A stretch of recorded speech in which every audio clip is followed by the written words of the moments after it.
Police officers and utility crews quickly responded to a neighborhood where some residents were forced to evacuate. KTVU's Christian Captain joins us live tonight from the area with more on how this all unfolded. And Christian, where do we stand tonight? Yeah, Mike, take a look at this huge hole right here at the intersection of Castro and DuBose. If you're familiar with the city, you know these are some of the big streets that roll through the city here. This is the work that is ongoing right now, trying to get at and repair that water main break that caused all this damage this morning. Meanwhile, residents in the area now back in their homes after spending the morning evacuated from those homes, all because of that water main break and then the subsequent gas leak. For most of the neighbors near Castro and DuBose streets in San Francisco, the first sign of a problem was the smell of gas shortly before 5 a.m.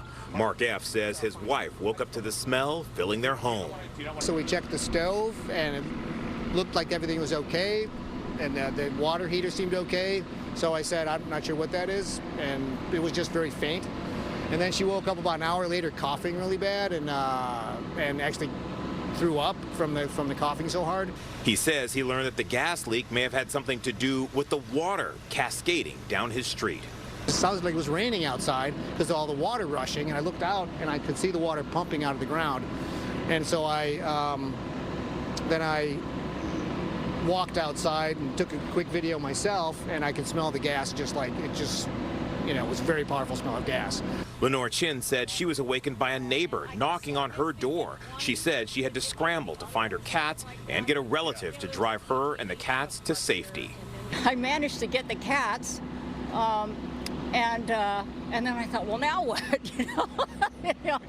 And then they said, well, you can't drive your car either, because I have a garage up there, and they didn't want us to turn on the ignition.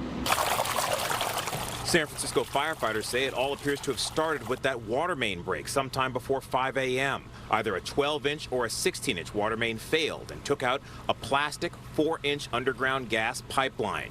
Neighbors were evacuated 1 block in each direction of Castro and DuBose streets as crews responded. We have 12-inch and 16-inch water mains in this area. We know that we have at least one of those broken. They're addressing it. We may have an additional pipe broken. That is something that PUC is working on confirming. Fire officials say the gas leak was resolved in just a few hours, but PG&E had to open holes in the asphalt to vent gas that had built up in the sandy soil beneath the roadway. We have completed the venting of the vault where the gas line was located. Currently, the city is excavating because they have to complete repairs on the water main. Now, all of this is unfolding right next door to the CPMC Davies Hospital campus. A hospital spokesperson confirms that the hospital briefly had to activate its disaster plan, delaying or postponing some procedures, but that the hospital is now fully reopened and operational, including the emergency department. Anyone with an appointment at the hospital should contact responders here on scene for guidance on how to make it to those appointments. Meanwhile, there are probably some 24 or more customers in the area who have had their gas service interrupted. PG&E is reminding those customers that they need to contact the PG&E company, need to contact company reps to come and relight their pilot lights. They are saying that customers should not try to relight their own pilot lights. They need to call PG&E and have a service representative come out and make sure that everything is safe as they reignite all of those appliances that may have lost gas over the course of this incident today.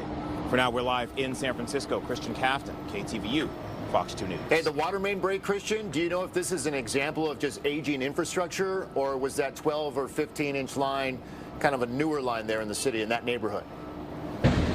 So that's still under investigation, but that is the expectation. You know, when I was talking with the fire department, they said that we have a lot of aging infrastructure in the city, and sometimes these old pipes simply break. Right. And interestingly, it could have been one of those water main breaks, one of those water main lines, either the 12 or the 16-inch that broke, then causing the other one to break, and then also breaking that gas line. So it's like a cascading effect. If one goes out, several in the area might go out as well. There you go. All right, Christian Captain, live tonight in the city. Christian, thank you.